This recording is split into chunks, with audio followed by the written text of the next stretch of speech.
Mais um Jogou Onde pra você. Aqui a resenha é diferente. Eu acho que é o maior andarilho do futebol brasileiro que a gente recebe aqui no programa. Não é o maior do futebol da história, porque tem outros que ainda rodaram mais ainda. Mas Sérgio Manuel jogou em muitos times. Muitos times. Quando ele chegou nesse time que a gente vai falar, ele já tinha rodado um bocadinho. E lá ele jogou muita bola também, tinha muita qualidade e assumiu até um posto de artilheiro, tava fazendo gol pra caramba na época. Então é um prazer receber um dos jogadores favoritos que eu acompanhava, dos rivais. E o jogador do rival que eu admirava. Teve essa época aqui no futebol do Rio, que a gente tinha muita qualidade, a gente gostava até dos rivais. Então, e ele que sempre foi muito respeitoso também, com todas as torcidas. Teve boa passagem pelo Fluminense, antes do Fogão aqui no Rio. Então, um prazer imenso receber essa figura que está nos Estados Unidos. Sérgio Manuel, bem-vindo aqui ao Jogo Onde. Muito obrigado por atender nosso convite. Obrigado, Vegeta. Prazer falar contigo, cara. Te acompanho há muitos anos, você nem sabe disso. Quando você ainda fazia aquele programa com o Zico, Sim. batendo falta, trazendo um monte de gente bacana. Cara, muito legal estar contigo, poder falar um pouquinho da minha história, contar um pouquinho da minha vida hoje e falar de futebol, que é uma grande paixão da minha vida.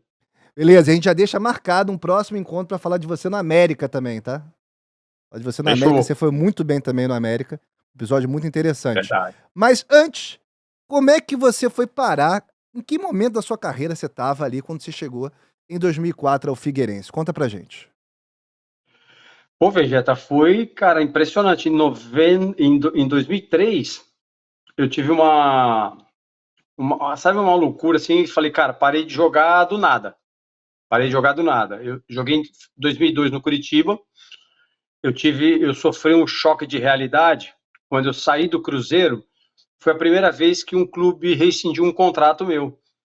E aquilo para mim foi doloroso, assim, porque eu não entendia. Eu sempre tentei ser muito profissional, sempre tentei cuidar o máximo possível, né, do meu físico, da parte técnica, para poder render aquilo que eu gostaria de render em campo, né?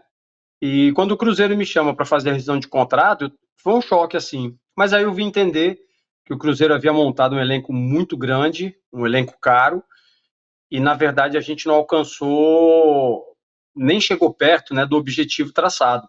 E aí precisava de uma renovação, precisava mudar alguns jogadores que tinham um custo caro para o clube, eu estava entre eles, e aí eu acabei saindo do Cruzeiro dessa maneira, e fui para o Curitiba, né, que eu sempre digo, existem os gigantes do futebol brasileiro e o Cruzeiro é um deles.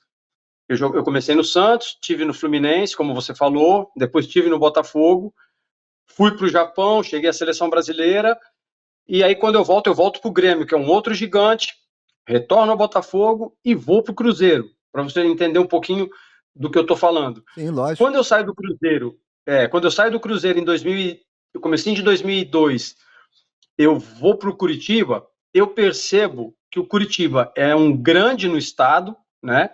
Mas já não é um gigante como o Cruzeiro, como esses times que eu acabei de citar. Não tá entre os 12, Então, né? Aquele famoso não que virou está. até o clube dos 13, mas na verdade são 12 que são os gigantes, né? Exato. Tradicionalmente, ainda mais na época. Exatamente. Então, para mim, cara, eu estava muito feliz de estar no Curitiba, fui muito bem recebido, mas percebo uma diferença. Aí eu sofro uma lesão no meu tornozelo direito, que foi uma das piores lesões que eu tive na minha carreira, e tenho uma cura por uma oração de um pastor amigo meu, e o clube decide me operar, mas eu estou assintomático nesse momento, e aí, como o termo que se usa, né, tretamos. Eu não queria operar, porque uma operação de tornozelo não é simples, e eu não tinha mais dor. Conclusão, entramos numa treta, rescindi o contrato com o Curitiba e saio do Curitiba dessa maneira. Saio do Cruzeiro rescindido, do Curitiba rescindido por uma lesão, e eu me vejo numa situação que eu falo, cara, o que eu estou fazendo, né? O que está acontecendo? Aí eu fui lá embaixo, assim, sabe? Me senti muito mal e acabo parando de jogar sem comunicar nada. Final de 2002 para 2003, eu estava sem jogar. Aí, em 2003, amigos meus me encontram no Rio de Janeiro, numa churrascaria, e ligam para o Alfredo Sampaio e falam, cara, tu queria falar com o Sérgio Manuel, encontramos ele aqui na churrascaria, Tu quer o telefone dele? Não, pega aí, já fala direto com ele, põe no telefone comigo. Falo com o Alfredo Sampaio. Alfredo Sampaio, então, é treinador do América do Rio, Uhum. Mecão, e me chama e fala, cara, onde que você tá? Que eu tô tentando falar contigo e não consigo. Eu falei, cara, parei de jogar, relaxa, irmão. Tô de boa, qualquer hora apareço.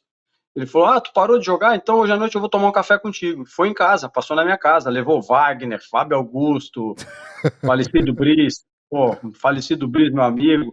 Ô, Cara, levou uma Brice, galera. Jorge Luiz. boa ideia, vamos dedicar esse programa ao Brice, faz falta, tava sempre lá no CFZ também, grande amigo da família Exato. Coimbra, grande abraço pra família, força aí pra família, recentemente nos deixou Cara, o Brice. exatamente, uma pessoa fantástica, amava, adorava o Zico. Sempre trocamos muita ideia sobre ele. E aí essa galera vai em casa, cara, e conversa comigo, cara, faz a minha cabeça, como tu vai sair do futebol dessa maneira, sem deixar uma imagem legal, tu sempre foi um cara positivo. Conclusão, eu acabo entrando naquela resenha dos caras e vou jogar no América em troca de uma ajuda de custo, cara. Só pela frase que o Brice falou para mim, cara, e ficou na minha cabeça, tu não pode sair do futebol com essa imagem. De um cara que tá bichado, né, porque era isso que rolava na imprensa, que o meu tornozelo não estava legal, que eu tinha rescindido com o Cruzeiro e com o Curitiba, então eu era um cara laranja podre, pô, cara, coisa que eu nunca na minha carreira fui, meu. E graças a Deus eles conseguiram me convencer. Eu começo a treinar no América, assino um contrato com o América só para o Campeonato Carioca. Só que a gente joga o primeiro jogo contra o Volta Redonda lá em Volta Redonda e depois a gente pega no segundo jogo o Flamengo no nosso campo. E aí, cara, nesse jogo dá tudo certo para mim. Eu dou 2 assistências, faço um gol, né, de É, pênalti. Só que o terceiro gol nosso é um gol que a gente ganha o jogo de 3-2. Eu dou um lançamento pro Schwenk, que ele domina no peito e estufa a rede. Aquele gol ganha como o gol da rodada e roda o Brasil. Aí o cara que estava parando de jogar começa a receber ligação de tudo que é lado.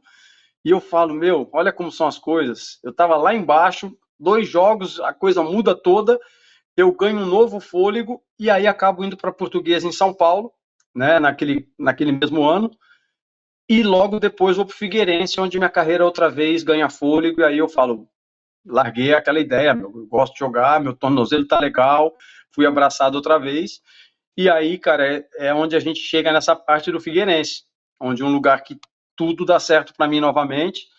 Eu reedito, né, aquela temporada maravilhosa que eu tinha tido no Botafogo, no Cruzeiro também, e faço do Figueirense junto com os meus companheiros, líder do Campeonato Brasileiro, coisa que o Figueirense nunca tinha sido, e saio do Brasil para a Argentina como artilheiro do Campeonato Brasileiro naquele momento. Eu tinha 9 jogos, se eu não me engano, 7 gols, e foi assim um negócio que deu tudo certo para mim e me fez jogar ainda mais 7 anos de futebol, coisa que eu adorei, né?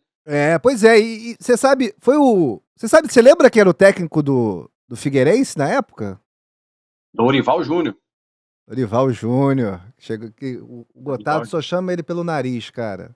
É impressionante. Gotardo é de Briga uma. boa ali os dois, né? Ele é de uma percepção, de uma sensibilidade incrível. Abraço pro Gotardo. Gente boa também. Xerife. Você lembra se ele teve algum impacto na sua contratação?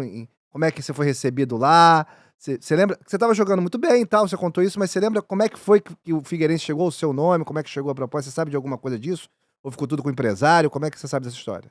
Não, cara, o que eu soube é que o Figueirense foi ao Rio de Janeiro para ver o jogo Fluminense e Volta Redonda, perdão, Fluminense e América. E aí eu jogando pelo América, os caras olham e falam: caramba, o Sérgio tá bem pra caramba, cara. Como assim, né? O que a gente tá vendo, cara? O Edmundo não tá legal. Eles queriam olhar um 10. O Edmundo não estreia de campeonato, aquele calor no Rio de Janeiro, 40 graus. De repente eu tô do outro lado voando. E os caras falam: por que não o Sérgio Manuel, cara? O Sérgio Manuel é veterano, mas olha só, fui bem no jogo pra caramba. E a gente empata o jogo. E o pessoal do Figueirense, depois do jogo, passa na saída do vestiário e fala comigo ali diretamente. Eu nunca tive empresário. Eu que sempre cuidei da minha carreira toda, né? Então, foi fácil. Aí eu até onde eu sei, foi exatamente isso. Viram um jogo, achando que o Edmundo poderia ser o nome que eles queriam, e acabaram vendo o Sérgio Manuel naquele dia, né, mais inspirado e correndo ainda como um jovem, se empolgaram comigo e me levaram. O Edmundo, que não por acaso, depois foi pro Figueirense também, e foi muito bem também. Vale um jogo onde dele lá, jogou muita bola lá. Aliás, o Edmundo jogou muita bola no curto espaço de tempo no Santos, no curto espaço de tempo no Corinthians, tem algumas boas passagens. Sim. Mas acabou que você foi pra Portuguesa antes. Por que você não foi direto pro Figueirense dali, você lembra? Então, ali, eu fui quando eu saio do América e vou para a Portuguesa, foi por uma questão que a Portuguesa jogaria uma Série B. O América ele só tinha naquele ano, no calendário, o Campeonato Carioca. Mas o Figueirense então, não estava na A já? O Figueirense já estava na A. Mas por que você não foi pro Figueirense daí direto? Isso que eu tô perguntando. Você foi a Portuguesa antes? Ah, não, eu confundi, calma aí, eu confundi. Quando eu tô no América e saio pra Portuguesa, isso é 2003. Isso, né? Eu vou pra Portuguesa, a sondagem do Figueirense é no começo de 2004, e eu já tinha voltado da Portuguesa e estava no Madureira. Ah, tá. Eles viram você no Madureira contra o Fluminense, é isso? É lógico, 2004 é o ano que o Edmundo joga no Fluminense aqui, com o Ramon, com o Romário. Isso. É isso aí. Tá exatamente. Certo. Aí nesse Carioca, a gente se enfrenta Madureira e Fluminense no primeiro jogo do Campeonato Carioca, e, 40 graus, cara, mas eu era um cara assim, desculpa o termo, né, eu era tarado para treinar. Quanto mais velho eu fiquei, mais eu treinava, porque eu sabia que o físico ia cobrando, né, ia caindo o rendimento. E aí eu joguei uma partida muito boa contra o Fluminense, e, eu era ex-Fluminense, né, então você sempre quer aquele negócio, lei do ex, né, você quer mostrar, cara, que joguei aqui, tenho o meu valor, né, e, eu num time menor eu queria ter uma chance de novo num grande, fiz um bom jogo e isso chamou a atenção do Figueirense, tanto que aí logo em seguida o Figueirense faz o contato comigo e eu peço, né, pro presidente, pro Elias Duba, para poder ir pro Figueirense. Fechei o primeiro turno com o clube e já saio pro Figueirense porque era algo de Campeonato Brasileiro e um calendário com Copa do Brasil e tudo mais. Claro. Essa geração, vou até falar pra cá, essa geração de pupilos do Galinho de Quintino é assim, né? Tem mira na excelência atlética, né? No profissionalismo. É o exemplo que foi deixado. A gente falava disso antes de entrar no ar até. Que o Zico seguiu o Pelé nesse sentido, né? De querer sempre o máximo, sempre o melhor. Essa geração teve fome a carreira inteira, né? Exato. E eu queria saber dessa chegada ao Figueirense. Chega lá, tem um elenco, tem o Dorival. Como é que foi essa chegada já lá em Santa Catarina? Bom, eu tenho a recepção do Clebão também, que já estava no Figueirense antes de mim. Que jogou comigo no Cruzeiro, isso. No Cruzeiro, isso exato. Então, eu já conheço um outro jogador, o Romualdo atacante, Fernandes, o meio-campo que já tinha jogado no Palmeiras, ido muito bem, né? O Edson Bastos, um goleiro que eu já vinha acompanhando, se destacando bem. Enfim, já conhecia o Felipe Luiz, né, por lateral esquerdo, que era jovem, mas era uma promessa, já estava observando ele. Enfim, cara, caí num time muito bom, Márcio Goiano, que era o capitão do time, um zagueiro, já rodado. E aí foi fácil para mim, né? Quando eu chego já pensando em Copa do Brasil. Só que naquela noite que eu sou apresentado, o time jogava pela Copa do Brasil e perde em casa, se eu não me engano, para o Brasil de Pelotas. Não, pior que isso, tem anotado aqui. É um time até que eu não consegui nem guardar o nome. É um time tão... O Itaqui tava lá, tá? Itaqui teve destaque. Itaqui, ex-Grêmio, ex-Juventude. São Gabriel. Peraí, eu anotei aqui. É um time... Não é o Brasil de Pelotas, tá? É um time de menos expressão ainda. Mas eu vou achar aqui nas minhas anotações já o nome. Mas foi eliminado no dia que você chegou. Você nem jogou e já foi eliminado. No dia que eu chego. Que beleza. Que planejamento. Aí olha a situação. Mas olha a situação, eu falo, cara, tô sendo apresentado, vim com aquele negócio de Copa do Brasil, né, para ter uma visibilidade, mostrar que o time tá legal, que eu também ainda tenho fôlego, caímos fora. Aí, quando eu vou me dar conta, no campeonato estadual, o clube tá numa situação também ruim, e o primeiro jogo que a gente enfrentaria, pegaria o líder do campeonato, naquela época que tava 100%, que era o Marcílio Dias. Falei, caramba, cara, tô chegando no olho do furacão, né? Mas, para minha surpresa, graças a Deus, parece que só faltava aquele cara no meio de campo ali para juntar as peças e fazer a engrenagem funcionar, né? Então, pô, eu acabei saindo com os louros, mas na verdade é que o time era muito bom. Quando eu entrei, eu não precisei fazer força, eu só tive um discurso positivo com a rapaziada ali, dando uma força, né, pela aquela Copa do Brasil que eles tinham sido eliminados.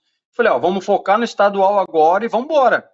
Cara, aí a gente ganha, né, do líder, do Marcílio Dias, no campo deles, demos uma goleada nos caras, e aí aquilo deu um ânimo pra gente. Aí o time consegue classificar, chegar às finais daquele campeonato estadual que parecia impossível e bate campeão. Né? E na final eu consigo fazer um gol de falta como o meu mestre Zico aí, né? Olhei bem, Exatamente. estudei bem. Vamos chegar lá. Primeiro eu vou no aspecto tático da coisa.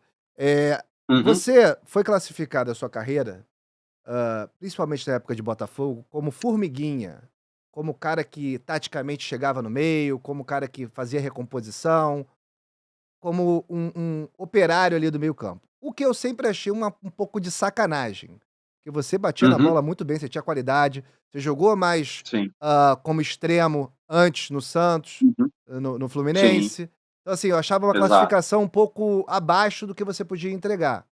Acho eu, Uhum. porque você não é David Sérgio Manuelson. Se você fosse, tá todo mundo falando que é maravilhoso, europeu, né. Eh, e como característica de jogo, você não era de pifar tanto, você era mais de fazer a jogada, construir e lançar, né. Mais esse setor, minha Exato, avaliação. Chega no Figueirense, você pega 10. Você pega ali pra exato, fazer essa função mais criativa. Mas no América, você já tinha feito isso. Como você falou, você já estava exato. dando assistência, já estava participando dessa forma. Então foi uma evolução que você teve na carreira ou foi uma questão de terem dado espaço, a tática ter funcionado, você chegar num time que deixava você ser o protagonista? Então, quando chega uma idade, o pessoal começa a entender que, como eu já tinha uma idade, eu precisava ser preservado de alguma maneira para que o meu jogo continuasse Sim, funcionando e rendesse para a equipe, né?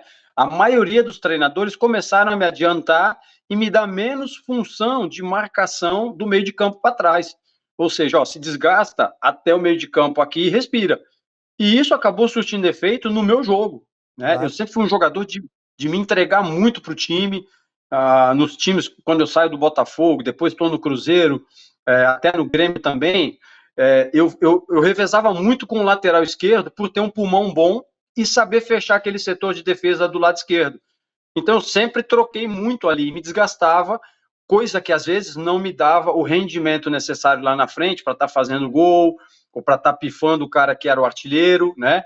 Claro. Mas para o time eu era importante, mas individualmente eu acabei muitas vezes perdendo com isso, mas como a minha cabeça era, tá ganhando o time, eu tô ganhando, tá tudo certo, toca o baile, né? E com a 10, né, vestindo a 10 Com a ali do 10. do do do Figueirense, que é uma responsa. Exato. Eu meio que acertei. São Gabriel, que o Figueirense perdeu na Copa do São Brasil, Gabriel. eliminado. Primeiro jogo foi 2-2, segundo jogo foi 1-0. Sobre o Campeonato Catarinense, parece que demorou pra sair o seu gol de falta, né. A matéria aqui é você Demorou. emocionado com isso e tal. Demorou. Eu acertei muitos chutes de fora da área, né? Mas até sair o gol de bola parada, demorou.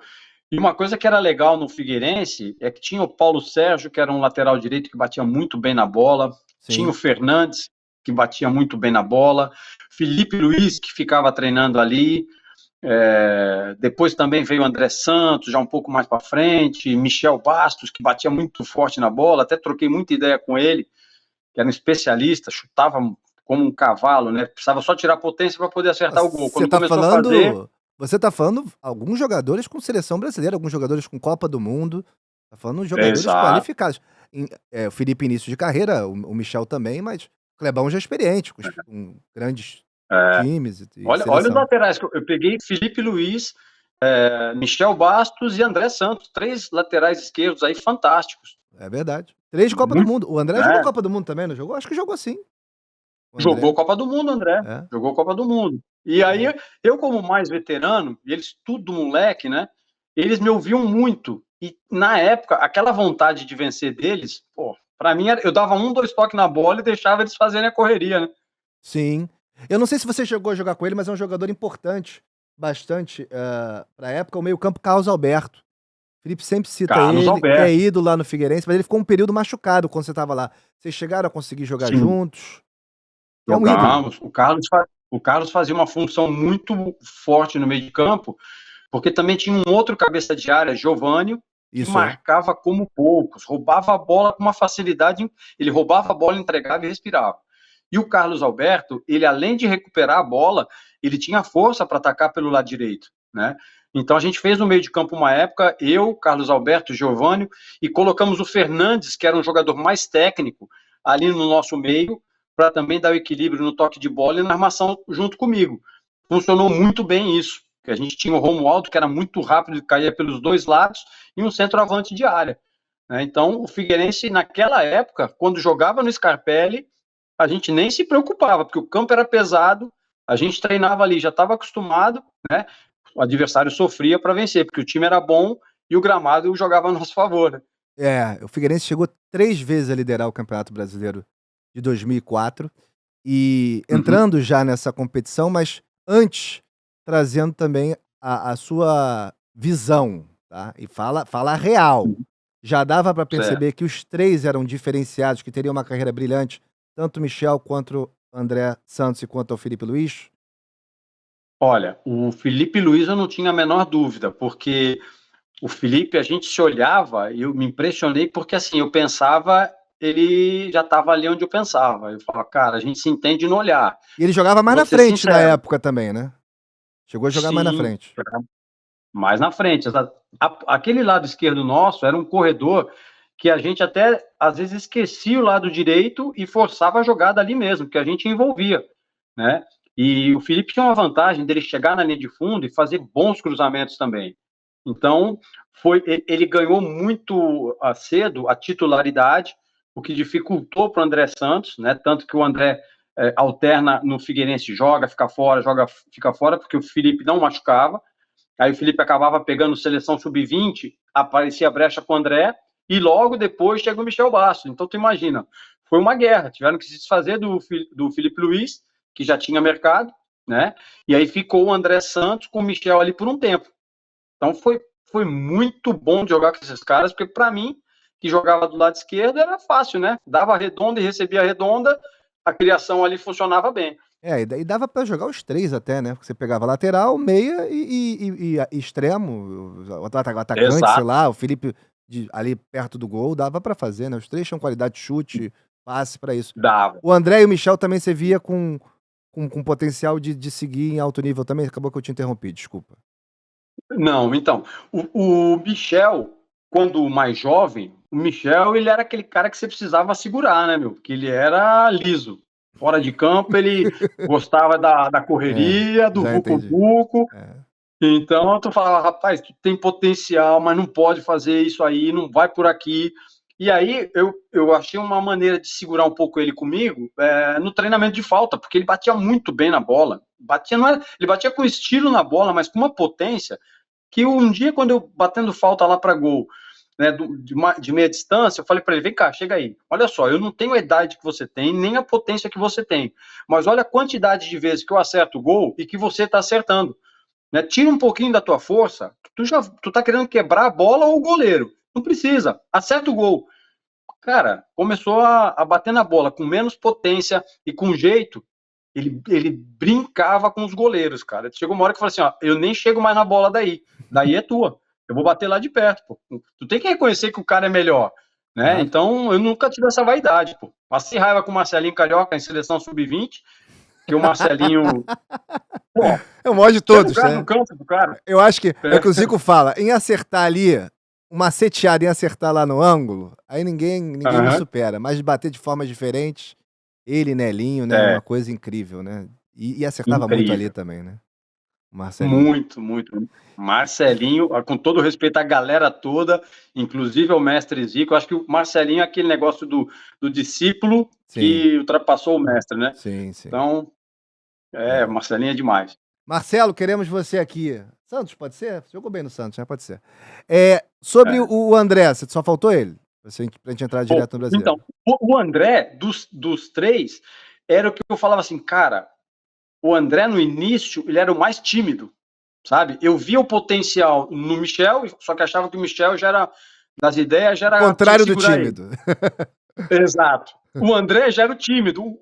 Aí, quando o André começa a pegar as chances de jogar, porque o Felipe estava com seleção sub-20, eu falei, cara, esse moleque também, cara, é só ele sair dessa casca que ele tá aí, que vai embora. Tanto que quando o André sai da casca, meu irmão, ele sai atropelando, ganha a posição, porque aí o Felipe já estava sendo negociado, não tinha como segurar o Felipe, né?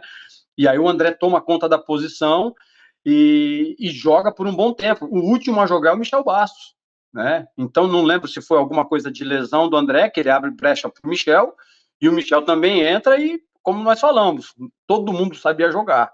Felipe foi vendido, um machuca, sobrou o Michel, cara, e o Michel destrói no Campeonato Brasileiro já de 2005. Já joga com aquele no time que tinha Edmundo, né? Que aí Sim. eu saio do Figueirense em 2004 para o Independiente, e quando volta em 2005, a mudança que o Michel já está jogando com mais ele e o André Santos. Olha a briga, Michel e André Santos para jogar, cara. Impressionante, Cara, impressionante. impressionante. Parabéns Como o também Figueirense. o trabalho de É, scout também do Figueirense, né? Não pode ser à toa, exato. né? Trabalho de É, base, o trabalho do Figueirense aí no futebol nessa década de 2000. Eu não sei quem era o responsável, mas sim. tá de parabéns. Quem é? Você lembra quem era o responsável pelo futebol Base. figueirense? Não, o cara, na época, eles tinham uma parceria com a CSR, que era do César Sampaio e do Rivaldo, né? E tinha o José Carlos Lages, que era um diretor de futebol, que fazia um meio de campo muito bom entre a empresa e o clube. Tinha um centro de treinamento fantástico, que eles focavam na base, sabe?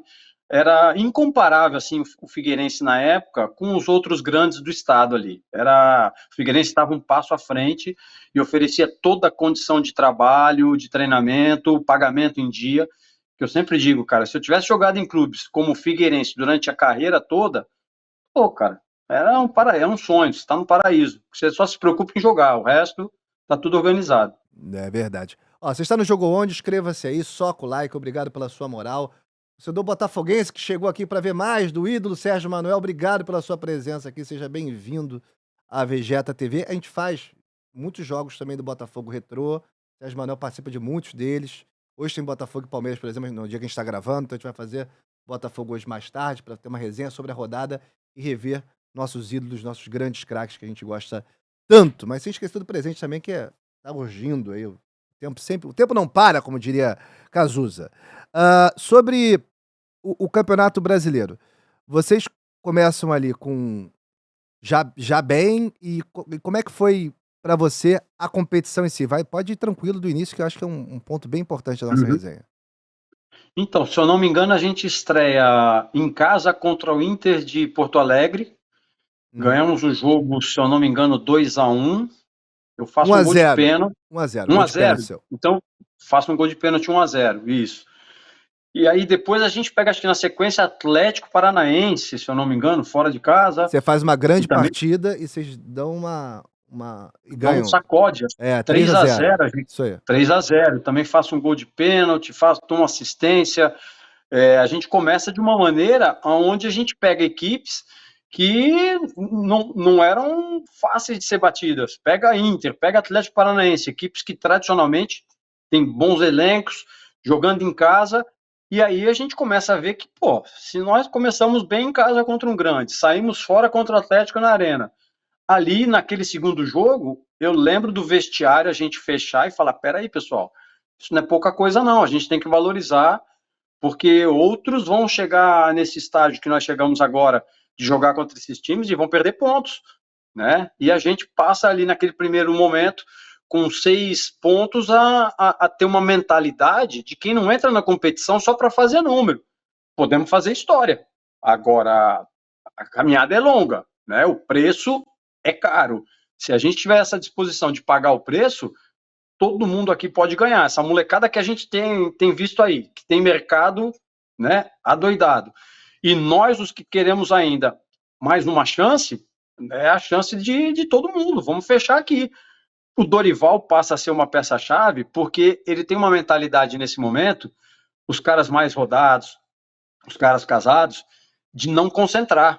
Ele transferia para a gente a responsabilidade do cuidado que você tem que ter contigo mesmo, né? Eu também era muito a favor, até para o cara solteiro que tem a consciência que ele precisa se cuidar, vai ficar em casa, deixa o cara, deixa com a Então, peraí, esposa, deixa eu deixa com a entender. família. Todo Hum, mundo não concentrava. Não era só pra exa quem era. Todo exa mundo não concentrava. exatamente. Ou Num isso primeiro aí. instante, ele deixou todo mundo livre, né? A partir do momento que o campeonato começa a desenrolar, e aí ele começa a escutar que um foi para cá, um foi para lá, ele falou: esses vão concentrar, porque os caras, né? Tinha uns guerreiros nossos ali que a gente começa a ouvir as coisas e a gente fala: olha, precisa de todo mundo.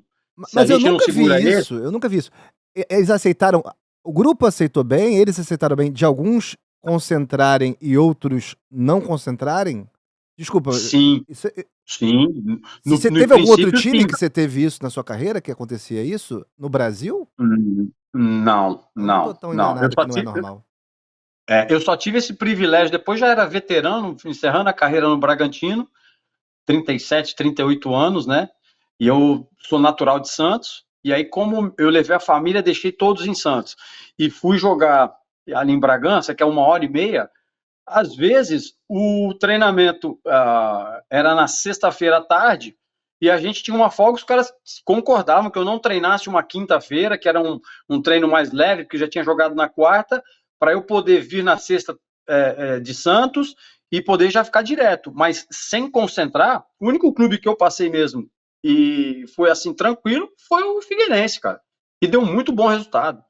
Todo mundo entrou na linha. Aqueles que ficaram concentrados no início, depois entenderam que eles mesmos se prejudicavam se eles não ficassem em casa, né? Porque todos os outros estavam cada um com as suas famílias, Claro. né? Ou com as esposas. E aí até os caras mais novos, que vamos dizer que era fumaça, começaram a se policiar. Por isso a campanha foi boa, né? E a gente conseguiu todo mundo render aquilo que se esperava.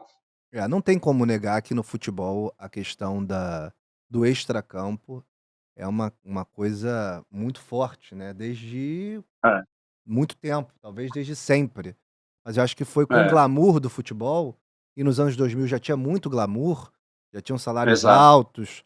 Realmente essa questão é uma das questões mais difíceis de lidar no futebol brasileiro. Eu até hoje não sei se eu sou a favor de concentração ou não. Eu fico na dúvida. Tem casos e casos, eu acho, e a maioria eu acho que É. tem que ter. Mas esses não concentrar já é curioso. De concentrarem só alguns e outros não, mais ainda. E funcionou. Interessantíssimo isso. Né? Ficou um período que os casados, né, não concentravam. Aí a gente até também para mostrar para os caras que isso daí não era só um prêmio, né? Tinha jogo que a gente sabia que era um jogo mais importante em casa, um time grande. A gente fazia questão de ir para concentração e estar lá todo mundo junto para estar no mesmo momento, na mesma vibe. E o pessoal começou a entender que, pô, cara, tinha uma amizade, sabe? A cobrança antes de chegar na comissão técnica era entre a gente. Por exemplo, eu tinha amizade com a molecada toda, porque eu sempre gostava de ficar fazendo alongamento, né, aquela coisa de fazer um abdominal ali, trocar uma ideia com o garoto, acalmar às vezes para um jogo. Cara, isso vai ganhando a confiança dos jovens e fala para ele, cara, tu tá ficando preso porque tu tá indo pra noite, cara. Se tu fica na tua casa lá com a tua mãe, com teu pai, né, que tinha uns que não tinham nem noiva, cara, tu tá na tua casa, no teu canto, com o teu cachorro, e amanhã tu vem pra cá, meu, na hora que tu quer, chega aqui, almoça, tá com a cabeça boa, tu tá feliz, é isso que vai fazer o resultado acontecer. A gente tá se sentindo bem, né? E aí a molecada começou a entender, cara, que a gente tinha jogo que não era para concentrar e tava lá concentrado porque queria, que entendia a importância ou o momento, né, daquele jogo, e os mais jovens começaram a se cuidar mais. No finalzinho da competição, quando vai afunilando, aí você começa a ver jogo a jogo como faz. Mas a boa parte do campeonato brasileiro, cara, foi todo mundo, cada um na sua casa. O clube economizou com isso e teve o resultado que se esperava, né? E graças a vocês e ao It's a Go, que a gente traz esse conteúdo de qualidade no Jogo Onde, com grandes convidados. Você conhece o It's a Go? Você gosta de Premier League, La Liga? Você gosta de Champions? Você gosta de colunistas de qualidade? Né? Temos Mauro Betti, temos o Baran por lá escrevendo, e você também pode escrever o seu artigo e mandar para o It's a Go, beleza? A gente tem aqui o QR Code, beleza? Aqui? Será que é aqui?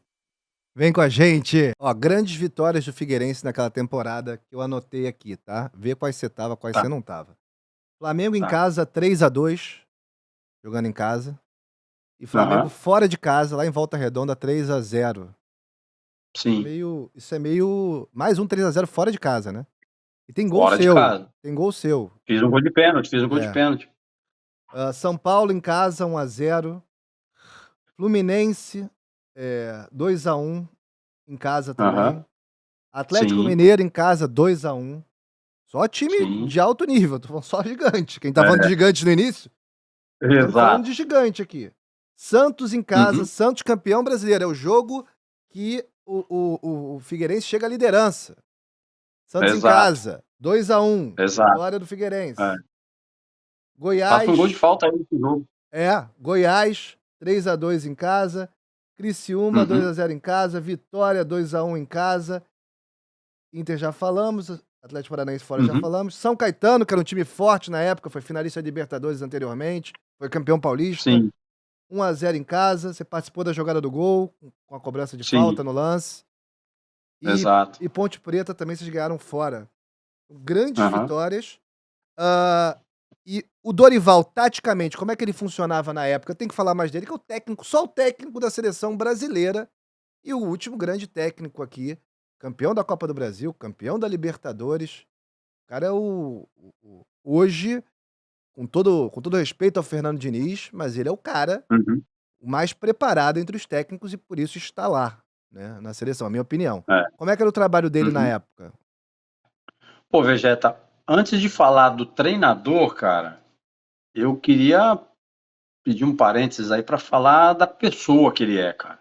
Sim. O cara, assim, que eu tenho com o maior carinho, o maior respeito por ele, pelo ser humano que é, primeiro por se preocupar com a gente antes de sermos atletas, como pessoas, né, entender a história de cada um, história familiar, saber se o cara estava com problema, se o cara vinha de uma lesão, de de ter realmente um lado assim humano que é muito difícil no futebol porque é muita pressão, muita cobrança, né? A busca pelo resultado faz com que o meio por muitas vezes seja duro, né?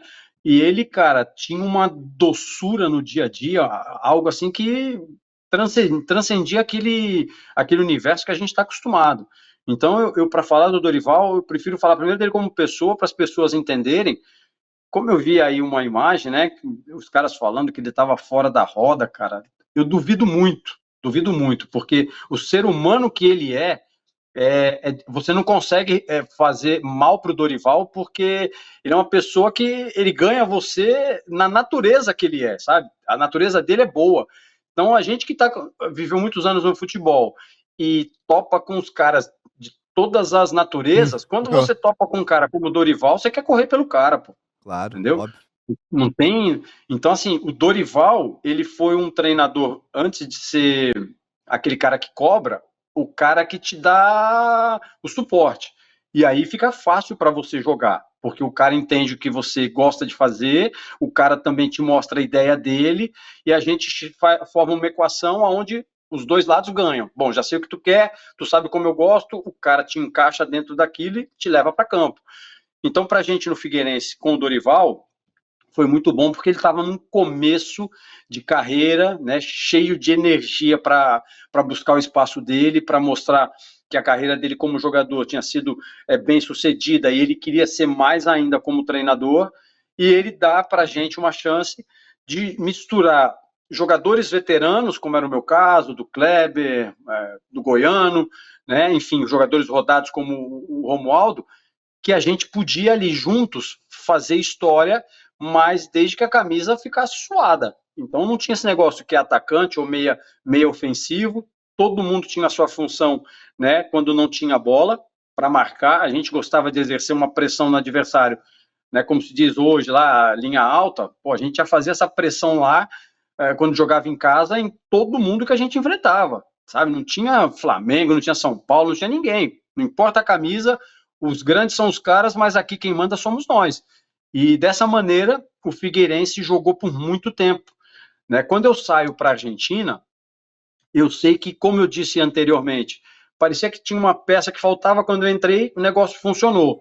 E aí parece que quando eu saio, demora-se a encontrar essa peça para fazer da liga novamente na maneira de jogar do time. Isso acontece em muitos times, Lógico. sabe?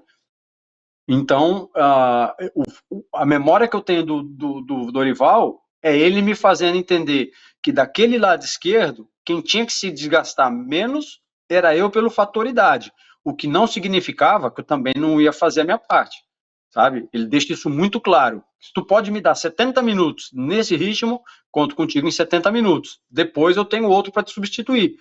E aí fica fácil. O jogador ele se entrega porque ele sabe, bom, tem um compromisso aqui de 50, 60, 70 minutos.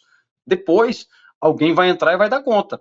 Não tinha vaidade no grupo, né? Um grupo que entendia que aquele clube era um clube bacana, que o grupo era um grupo fechado, que o treinador era um cara que lutava por ti, né? A gente conseguiu, graças a Deus, criar um ambiente de família que se cobrava, mas acima de tudo era interno, sabe? Ninguém deixava abrir braço dentro do jogo, mostrar para a torcida uma falha, não. A falha a gente se cobrava no vestiário, né? E o Dorival tinha a mão em tudo isso, sabe? Ele tinha, na época, o Ivan, né, que era preparador de goleiros, que foi goleiro também do Palmeiras, que era um cara que tinha muito acesso no vestiário. O Celso, que era preparador físico dele, está com ele até hoje, um cara que eu adorava, que tinha muita experiência, né, de futebol e histórias, e fazia com que a galera também chegasse a se abrir com eles. Ou seja, foi muito fácil trabalhar com esses caras, porque eram pessoas que tinham ideia definida de jogo e sabiam com simplicidade passar para a gente qual era a ideia. Ó, vamos marcar em cima hoje esse time, cara, não dá, vamos vir aqui no meio campo e fechar, chega aqui todo mundo pega, sabe? Eu acho que o mérito dele foi isso, E alternar. desculpa interromper, mas muito DNA ofensivo. Já na época, Muito, muito DNA ofensivo. Goleadas fora muito. de casa. Sim, sim. Pô, contra o Atlético Paranaense em casa, começo de campeonato, cara. Todo mundo pensa assim, pô, o Figueirense vai jogar fechadinho. Não, a gente ganha do Inter em casa, já sai para jogar no segundo jogo fora de casa contra um time que você sabe que jogar lá é difícil na arena. E a gente marca os caras lá em cima, mede força, sai na frente e não volta. Não, cara, estamos ganhando, pressão lá nos caras, sabe? Isso foi muito legal de trabalhar com o Dorival, porque ele falava, cara, nós queremos ganhar? Queremos. Então a gente tem que mostrar para os caras. E como a gente mostra, não deixando jogar. Fisicamente o time estava legal, aí a gente fala a importância de concentrar os que tinham que concentrar, trazer aos caras a consciência que tem que se alimentar, tem que descansar para suportar esse ritmo. Foi assim naquele ano, foi maravilhoso jogar do lado dele, cara. Por isso eu defendo a pessoa Dorival Júnior, porque eu sei que é um cara íntegro, que tem ideias definidas muito boas, né? E quando ele tem um grupo que também, assim, vou fazer e correr pelo cara, vai acontecer. Agora, se o grupo não fecha com o treinador, irmão, aí Você vê nada muita funciona. coisa do trabalho dele. Outra coisa também importante falar, hein? Parabéns mais uma vez para quem era o responsável, os responsáveis do futebol do Figueirense. Trabalha a longo prazo, tá? O Dorival. O Dorival já estava desde 2003 no Figueirense. Mais de um ano. Exato, Bateram palma, bolo, exato, bater palma de aniversário de estadia de técnico. Então, assim, na época já verdade. tinha essa visão que hoje, pasmem os senhores, muito time grande não tem. A maior referência, inclusive, aqui do Rio de Janeiro, de organização, de orçamento, não tem. Já rodou 200 técnicos. Então, assim, já tinha na época isso. E você vê semelhança do tática do trabalho dele na época para hoje? Você acha que é mais ou menos no mesmo campo? Sim, quando eu vi ele no Flamengo, né, na última passagem dele pelo Flamengo, foi uma condição que eu tive de ver muitos jogos do Flamengo. Então você vê que aquele DNA é do cara mesmo, sabe? Você vê que a mudança do time, a forma de jogar, a forma de pressionar, você fala, cara, eu já vi isso lá atrás. Obviamente que o Flamengo tinha um baita de um elenco, né? E aí tudo também fica mais fácil quando você tem qualidade. Lá no Figueirense nós tínhamos a nossa maneira e proporcional à época um time muito bom, só que o time do Flamengo precisa ser um time que entra para ser campeão. O Figueirense na ocasião era um time que queria surpreender os grandes, né? E fez. Agora, quando ele vem no Flamengo e faz o que faz e bate, ele bateu campeão com o Flamengo. Não, bateu campeão da Libertadores com a melhor campanha da história da Libertadores. Da Goleada em cima de Libertadores. goleada. Então, aquilo é vestiário. Aquilo, eu digo que não é o cara. Ele nunca foi o centro.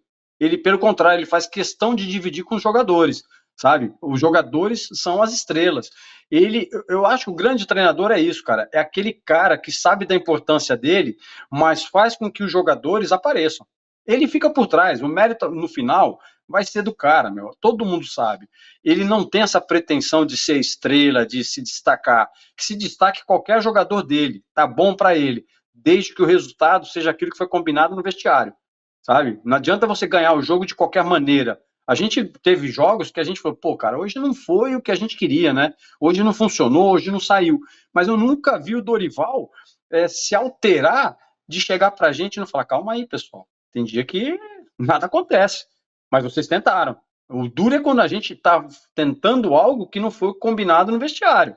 Né? Você tem que ter um plano de jogo. Ele sempre deixou o plano de jogo para a gente muito definido, treinava exaustivamente, às vezes sem um time adversário. Olha só, vamos levar o time em campo.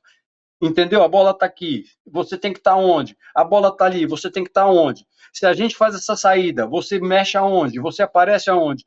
Ou seja, o cara fazia o beabá com a gente, como qualquer treinador que quer ganhar tem que fazer. Né? Um cara que você vê que fora de campo é super tranquilo, é um cara que te abraça e te protege, e define uma ideia de jogo junto com você, ele dava oportunidades da gente falar, cara, desse jeito acho que não vai funcionar, Dorival. Não, por quê? Por isso. Mas e se a gente fizer assim? Melhor. Então vamos tentar desse jeito? Vamos.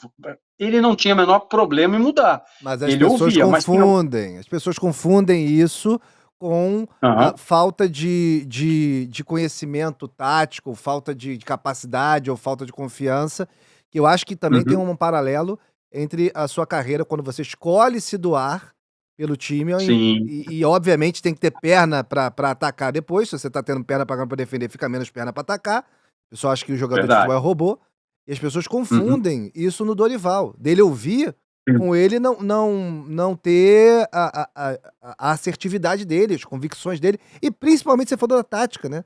Muito uhum, treinamento, o que tá muito. acontecendo ali é de treinamento, do que tá sendo feito.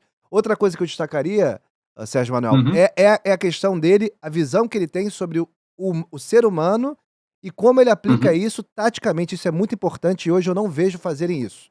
O pessoal tá muito sim, preocupado em usar o esquema da moda, o pessoal tá muito preocupado em ficar olhando coisas relacionadas à estatística e às vezes esquecem, mais uma vez, que o jogador é ser humano e cada um tem uma característica. Por exemplo, acompanhei de exato. perto o trabalho dele lá no Flamengo. Acompanhei de perto. Uhum, Tava lá, tava trabalhando lá na Flá TV na época. Além de tudo que você falou, do ser humano incrível, as oportunidades que eu tive com ele, de estar junto, cara super uhum, agradável, trata todo mundo igual. Além disso tudo, ele ainda uhum, pegou e transformou o Gabigol em segundo atacante novamente, como ele já tinha feito no exato. Santos. E muita gente fala assim: "Ah, que o Gabigol caiu porque ele foi pra lá e perdeu a Copa". Não, eu acho que ele teve Uhum, a minha visão é que ele teve uma sobrevida, porque ele foi jogar de segundo exato. atacante e o Pedro foi pra frente. Porque o Dorival já percebeu que ele estava começando a ficar como centroavante, já com Uhum, algumas coisas que poderiam futuramente não ter o mesmo rendimento de antes. Acho que nem ele exato. percebeu isso. Entendeu? Então o Pedro Uhum. entrando é mais um pra fazer gol e dividir a responsabilidade com ele.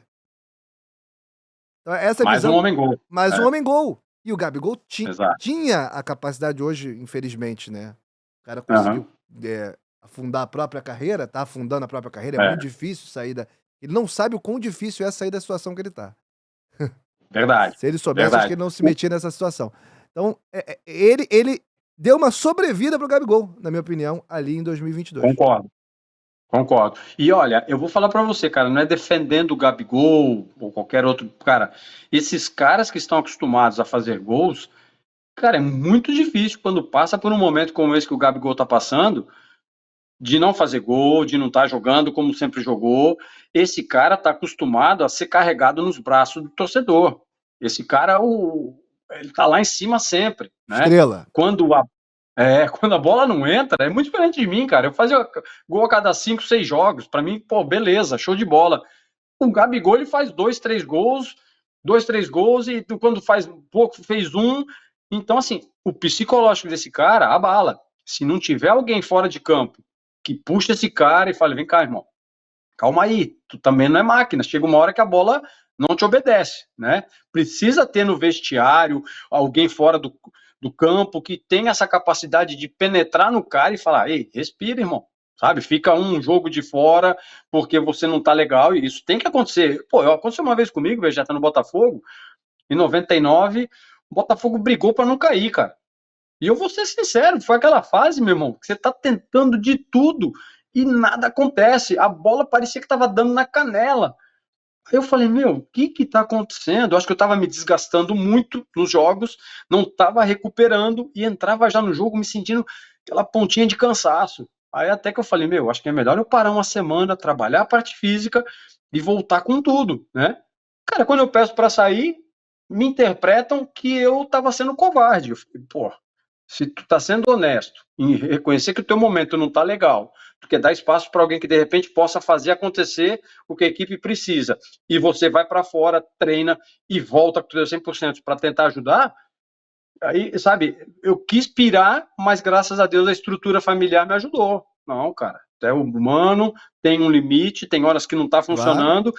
Se você já tentou tudo, vamos tentar isso agora. Treina aí e volta legal. Foi o que aconteceu. Graças a Deus, né, a diretoria confiou em mim, me deu esse período e não foi uma semana, eu fiquei 2 semanas, cara. Quando eu voltei voando e ajudei o Botafogo a escapar daquele rebaixamento que a Globo lá tinha o Oswaldo de Souza, falava, ó, 90 e poucos por cento do Botafogo cair.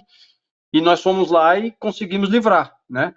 Então, tem esse momento, sabe? Eu torço para que o Gabigol consiga sair desse momento dele aí, mas não é fácil se alguém não fizer ele entender que vai passar muito pelo psicológico, muito por tudo que ele já tem de experiência com futebol, de agora administrar esse momento com frieza, porque tá difícil para ele. Tem uma frase do Lulu Santos que fala: "Não leve o personagem pra cama". Eu acho que às vezes eles perdem um pouco, se perdem no personagem, entendeu? Tem que entender que é Exato, humano, é o que você falou, exato. tem que ter essa humildade, né. Ele lidou muito tempo com o Túlio, né. Humildade. Lidou muito tempo com o Túlio, que era um baita personagem, né, uma baita estrela, né. Dá os pezinhos O na maior terra. personagem que eu vi. Esse era o Voltando artista. voltando, abraço pro Túlio aí. E pro Tulinho, meu amigo Tulinho, também filho do Túlio, é um grande youtuber, né, palmeirense, acredita É, nisso? Palmeirense, que é, loucura. É, Palmeirense, olha isso. doideira. Mas voltando ao Figueirense, a Aham. saída a saída do Figueirense. No Botafogo quiseram te vender e você falou: "Daqui não saio, daqui não aqui eu fico". Tentaram te vender, a gente botou até Exato. o vídeo lá no Instagram, no Zero Vegeta, você fez, o Aham. compartilhamento, foi muito legal. Foi, E em 99, que ano 99 também? Putz, que loucura esse ano do difícil. Botafogo. Eh, Foi. você como é que foi pra você sair nessa situação toda? E Uhum. aí? Porque não é uma saída do América pra Portuguesa. Como Uhum. é que foi pra você desenrolar essa história e depois pra voltar ainda? É. Então, quando eu saio do Figueirense, eu saio, chateado, porque eu esperava uma valorização que não aconteceu, né. Toda aquela campanha, tudo aquilo que a gente vinha vivendo naquele momento, a disposição de destaque, eu imaginava que fosse valorizado num momento que vinham chegando propostas para mim. Tinha chego proposta do Corinthians, tinha chego proposta do Flamengo. Eu tinha 2 propostas em mão para Do continuar no Brasil, Flamengo? do Flamengo. Porra, por que que você Sério. porra, não acredito nisso, cara. Você não me deu esse É, prazer, né? Nem pra nação, depois eu vou né? te contar uma outra que eu tive antes, em 98, cara. Pô, como eu queria É, que você jogasse no Flamengo, cara. Mas tá bom. em 90, nesse ano, eu estou no meu momento já pensando assim, bom, eu estou para o finalzinho da minha carreira, uma oportunidade que eu tiver agora de estar num time legal, com um projeto legal, né? É o que eu quero, é ganhar aquele gás para o final da carreira. Você não sabe que vai jogar até os 36, 37, você não planeja, você planeja isso, mas não sabe se vai conseguir, na verdade, né? E o salarial Então, também tem que estar legal, né? claro. Mas o que eu pensava, Vegeta, na boa, era assim: se eu estiver fazendo bem feito, cara, essa parte financeira, ela te busca, entendeu? Eu te entendo, mas as Então, eu nunca. propostas que estavam chegando não eram melhor. melhores financeiramente, Sim, pô, e o Figueirense acabou não chegando. O infinitamente. que eu tô entendendo é isso, que o Figueirense não chegou junto da proposta, das propostas que estavam chegando, não é isso? Então, vou te ser bem sincero, cara. Eu Por não favor. queria nem que o Figueirense me cobrisse nenhuma proposta. Eu queria que o Figueirense me desse um aumento, né, proporcional àquilo que a gente estava conseguindo fazer pelo clube e que eles tivessem condição, Legal. tá? Mas o Figueirense, ele só era organizado como era porque eles tinham um planejamento e buscavam não fugir daquele planejamento com ninguém. Por isso pagavam em dia, tinha a estrutura que tinha. Mas eu, como profissional também, queria que eles flexibilizassem algo para que ficasse bom para os dois lados, e isso não aconteceu, né? Aí eu acabo indo para a proposta que me apareceu inesperada do Independiente, porque financeiramente eu não tinha como recusar uma proposta daquela naquela altura, sabe? Era muito melhor que a do Flamengo, muito melhor que a do Corinthians, e me soou como um desafio. Eu falo, cara, como é que eu vou jogar na Argentina agora com 32 anos? Se eu não fui quando era novo, é um futebol completamente diferente. Isso me aguçou. Foi o sentido do desafio, sabe? Eu falei, pô, financeiramente é legal, mas cara, como é que é chegar e jogar lá na Argentina, né, meu? Aí isso mexeu com a minha cabeça. Eu acabei aceitando porque eu queria conhecer o futebol argentino, uma outra cultura, né? Vou ser bem sincero, cara, eu tinha bronca de argentino nível hard, sabe? Por que Cara, será, né, Copota? Os argentinos são tão agradáveis, né? Imagina jogar é, desde a base contra os argentinos, aturá-los em campo desde sempre, né, pela é, seleção, pegar competição internacional, sem câmera, jogo de base sem câmera, imagina, coisa maravilhosa, coisa boa. cara. Nossa. Foi uma experiência, cara, para mim como ser humano fantástica, sabe? Eu saio num momento assim onde tudo está acontecendo legal para mim no Figueirense, vou para lá para me para me apresentar, me apresento. E na primeira entrevista, os caras do jornal Olé, né, do periódico Olé, cara, me fazem uma matéria onde eu sou primeira capa do jornal e colocam uma manchete que eu não conhecia o maior ídolo do clube, o que não era verdade.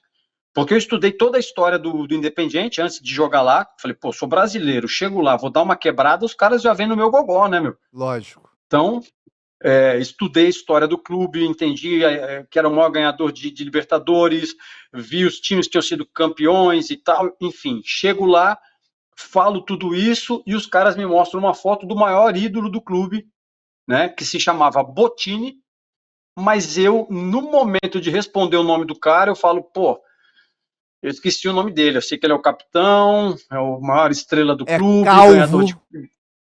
calvo, tudo isso eu falo, mano.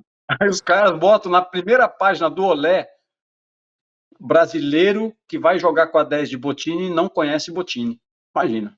Nossa, É sem o mesmo que condição. falar, o cara que vai jogar no Flamengo com a 10 do Zico não conhece o Zico. É a É. mesma coisa, Ó, mas dessa entendeu? Aí, O Pet escapou, por exemplo. Já de cara ele já chegou é, preparado, teve o álbum de figurinha da Copa de 82, então ele já chegou pronto. Ele fugiu, não foi. E acertou o nome lá é, na hora, daquele jeito que ele chegou bem humorado no dia, tá super bem humorado no dia, o Pet, pra não falar o contrário. aham, Mas aqui, vamos falar de ah, Argentina depois. Só me fala se foi bom ou se tá. foi ruim lá. Foi legal, porque aí eu consegui superar um racismo que era da minha parte com o argentino, sou bem sincero, entendeu? Eu vi Xenofobia, né? que eu, É mais é, de país, né? De rivalidade de país, né? racista sim, tá? É, Futebol, cara. sim. Eu queria jogar com a Argentina. Eu falei, não tem arrego, não. Vamos lá no campo, meu irmão. Lá a gente vende a Não, latinha, mas se tiver que dar uma cotovelada, eu dou. Se tiver que dar uma porrada, eu dou. Eu era assim, tô sendo sincero. não, foi Entendeu? Hoje, um ato falho certo, porque eles, infelizmente, culturalmente, tem essa coisa de se achar superior, se achar a raça superior. Há pouco teve episódio da Copa do Mundo com cânticos sim, racistas na. Lá o buraco é mais embaixo, não é nem crime racismo lá. Você falou de uma forma que é, eles chamam todo brasileiro de macaquito, independente de como você é. de macaquinho. Então, assim, É, o termo é correto, eu só trouxe mais pra esse lado de xenofobia porque é outro país também. sim, E exatamente.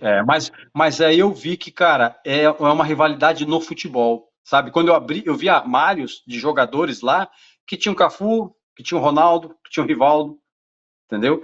E aí eu fui entender por que que eles. Eu perguntei um dia, eu falei, cara, por que que essa rivalidade entre a gente? Aí os caras falaram, é porque vocês tocam a bola de uma maneira que a gente não consegue tocar. sabe? Quando vocês estão ganhando o jogo, vocês fazem um tipo de jogo que nós não conseguimos fazer, e isso irrita a gente. Cara, eu adoro. Hoje eu tenho amigos aqui em Miami, cara, que na Juventus, que são amigos meus argentinos. Adoro, cara, os caras. Sou apaixonado pela maneira como os caras são apaixonados por futebol como a É gente, entendeu? impressionante. É a mesma paixão. Por E isso a fez gente amizade. se bica tanto. É verdade. Bem colocado. E fez amizade com um dos maiores goleiros da história da Argentina, que é o Montoya. Aquela figuraça. É, Navarro Montoya é um cara que eu tenho o maior carinho e respeito, cara. É um grande amigo que eu consegui fazer no futebol, cara. Gosto muito dele. Baita cara. Belíssimas camisas de goleiro também do Montoya. Você está no Jogou Onde? Estamos chegando ao fim aqui do nosso papo com o Sérgio Manuel sobre Figueirense. Agradecendo a Diz TV, estúdio maravilhoso, aqui com o Bruno Furtado, nosso cocota na parte técnica. A patroa ajudou o Sérgio Manuel na parte técnica lá, direto dos Estados Unidos, né? E a gente também, claro, agradecendo o Itzagol, nosso parceiro, todo o nosso coração para vocês aí. Edu e Pedro, obrigado aí pela moral com o nosso trabalho, que é um trabalho muito mais de história do futebol, cultural, do que caça-clique ou qualquer coisa. Então a gente fica muito feliz de poder bater em alto nível, papo aqui, graças a vocês. O patroa do Sérgio Manuel que ajudou, fala o nome da patroa aí, por favor, dá essa moral. Ana Paula. Ana Paula. Uma moral pra Ana Paula aí. Merecida, se não fosse ela, essa live não estaria acontecendo. Não rolava, meu parceiro. Ainda teve cafezinho. Ó, segunda... cafezinho, cara. Chique. A segunda passagem no Figueirense, a volta, você foi bem recebido? Como é que foi pra voltar? Não foi bem recebido? Como é que foi essa passagem? Vou passar de uma forma mais breve, porque realmente o grande impacto é a de 2004, não tem jeito, né? Exato. Cara, em 2005 eu volto, eu tô no Marília, e aí o pessoal do Figueirense me liga pra ver a oportunidade de voltar. Eu não pensei duas vezes, cara. Eu não pensei duas vezes, porque era uma casa que tinha me recebido tão bem, lugar que eu deixei tantos amigos, que eu não tive nem como dizer não pro Figueirense. O Figueirense falou, olha, precisamos de um 10 e você é o cara. A gente quer você. E aí? Falei, pô, tenho que conversar aqui, né? Porque a gente também não pode fechar portas que se abrem pra gente. E o Marília me recebeu muito bem, conversei com o presidente na época, o Luizinho Caicai, e ele falou, Sérgio, eu te entendo, né? Sei que você foi muito bem lá, mas vamos conversar os clubes. Se a gente chegar num acordo, aí entraram em acordo as duas partes, mandaram jogadores pro Marília e me levaram de volta. Foi assim, é uma coisa bem tranquila, mas foi algo que eu queria. Eu falei, presidente, se o senhor puder me atender esse pedido, é algo que eu gostaria, sabe? Minha história não fechou lá, eu gostaria de voltar, porque fiquei com aquele gostinho de quero mais, sabe? Acho que falta algo ainda. Claro. E aí foi assim que eu voltei. Voltei em 2005, amarradão. Aí trabalhei novamente com o Edmundo, que a gente já tinha jogado no Cruzeiro junto, né? Então foi bem legal, assim, foi uma coisa assim que, para mim, para a família, foi algo que a gente precisava para poder se despedir depois de Floripa da maneira... Eu saí muito corrido quando fui pro Independiente, porque tinha prazo de inscrição, aquele negócio, resolveu assim de supetão e eu tive que sair. Então, quando eu volto a segunda vez, foi com essa ideia de voltar para uma casa que, se eu tivesse que sair uma hora, seria de comum acordo, e porque também eu queria ter saído daquele jeito, entendeu? E como é que foi o time no Campeonato Brasileiro? Você ficou até o fim da temporada? Como é que foi essa segunda passagem? Eu fiquei até o final daquele ano, né? Mas aí foi uma época onde, pela primeira vez, eu começo a sofrer uma lesão muscular, né, uma fadiga muscular, coisa que normalmente eu já não tinha, quer dizer, já não, eu não sabia, era novidade. Eu começo a enfrentar aí, eu tive uma lesão muscular, aí tive uma fadiga muscular, né, o que me custou, por a gente ter um meio de campo muito bom, e o Edmundo começa a jogar na minha posição. E jogar muito, Edmundo, ele começa a jogar... E jogar muito. O Edmundo joga recuado e joga muito no Figueirense nessa época. Ele joga tão bem no Figueirense que o Palmeiras vem atrás dele e leva ele de volta. Pegou ali. Entendeu? Então, eles não conseguiram o Edmundo em 2004, quando você saiu pro Independente, mas em 2005 ele tava ali voando. Então, ele toma um pouquinho ali do seu espaço, não é isso? Exatamente. O Edmundo vem, precisou de um tempinho. Pô, recebi o Edmundo, a gente já se conhecia do Cruzeiro, Edmundo fala, Serginho, onde que eu vou morar, cara? Eu rodo na cidade. maravilhosa, né, Floripa, com Edmundo, instalo Edmundo tá em casa comigo direto, de repente eu começo a ver Edmundo, cara, treinar de uma maneira que eu falei, caraca, mano, esse cara vai arrebentar.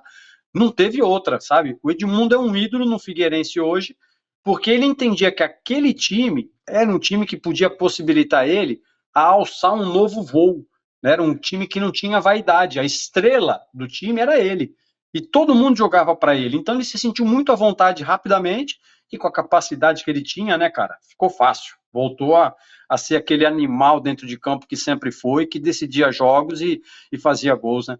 E você mesmo com essas questões, você conseguiu, por exemplo, somar fora de campo, para adaptação do Edmundo, Sim, como você acabou de falar. Você teve sim, esse papel ali ao sim, longo do campeonato todo. O fim dessa relação foi a melhor possível, ali depois do fim dessa temporada? Como é que foi esse desfecho? sim. Foi, Vegeta, foi. Pela a torcida, eu nunca fui tão bem tratado, né, sem conseguir jogar como eu fui lá em Floripa.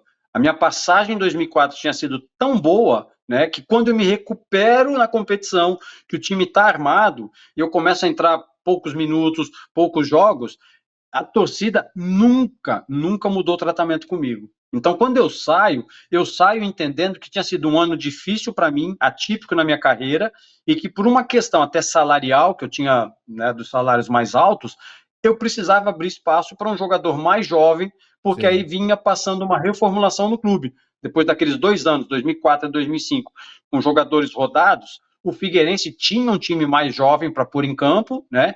E também já tinha alcançado dentro do cenário brasileiro um espaço que era seu. Aí vem essa reformulação e eu faço parte disso. Eu entendo que eu tinha que sair, mas como eu te disse, eu fechei a porta do jeito que eu queria, fechei da maneira que tem que fechar. Entrei por ela, saí por ela, e se amanhã eu tenho que ir lá em Floripa, eu sei que vou ser bem recebido. Pois é, o Sérgio Manuel deixou o Figueirense em 2004, brigando pelo título. O Figueirense terminou a competição em 11º, teve uma queda grande depois da saída do camisa 10. Isso. Foram 7 gols em É, 9 jogos em determinado período daquele campeonato, daquele Brasileirão. E isso. também, como citei, e o Sérgio falou, o gol que levou o time à liderança do campeonato pela primeira vez na história, no jogo teve um golaço do Sérgio Manuel de falta contra o Santos, no Orlando Scarpelli, então marcante na história do clube catarinense. Em 2005, o Figueirense terminou em 16º colocado, 2 pontinhos atrás do Flamengo, que foi o 15º colocado. Já começou o jogo do fogão aqui na realidade. A gente sabe que a gente tem um ídolo aqui que a gente não pode segurar muito quando tá acontecendo o jogo do Alvinegro, então Alvinegro Carioca. E agradecendo muito, foi sensacional, foi melhor do que eu esperava. A gente adiou um pouquinho, uma semaninha, mas foi melhor do que seria na outra semana. Então, maravilhosa a conversa. Muito obrigado pelo seu carinho. É gratificante saber que, através do meu trabalho, eu cheguei até o conhecimento teu e através também da moral do Zico, de ter feito o canal, de ter me dado essa oportunidade. Assim como você chegou ao meu conhecimento pelo seu trabalho também. E chegou ao futebol muito pelo Uhum. Zico também, que era o seu grande ídolo, né? E é É o seu verdade. grande ídolo no futebol. Quer mostrar a camisa do Caxias pra gente fechar? Tá aí contigo? Essa Tá relíquia? aqui, rapaz. Vou mostrar essa relíquia aqui, ó. Isso aí é Dá uma brincadeira. olhada. Isso aí é brincadeira, isso aí. Ó, olha Nem, só. nem eu tenho essa, hein? É, meu amigo. Eu, só- Essa aqui eu não vendo. eu só tenho a colorida. Que maravilha. Sérgio, obrigado, tá? Prazer grande. Obrigado, Vegeta. Ó, cara, te desejo todo o sucesso do mundo. Queria que você soubesse, cara, que te acompanho, admiro o teu trabalho. Desde a época que você já fazia aquela parceria com o Zico, eu falei, cara, esse cara é fera. E hoje você tá alçando o teu voo aí, cara. Te desejo sucesso de montão. Conta comigo sempre que precisar. E vai ter um repeteco aí, para depois eu poder contar histórias aí que quase eu joguei no Flamengo. Boa, excelente. Tá bom, mais um jogo onde que emocionou. O último, o Gerson Canhota chorou copiosamente. Agora eu tô emocionado. Obrigado, galera. Valeu. Até o próximo jogo onde. Valeu, Sérgio Manuel. Valeu, galera. Um abraço.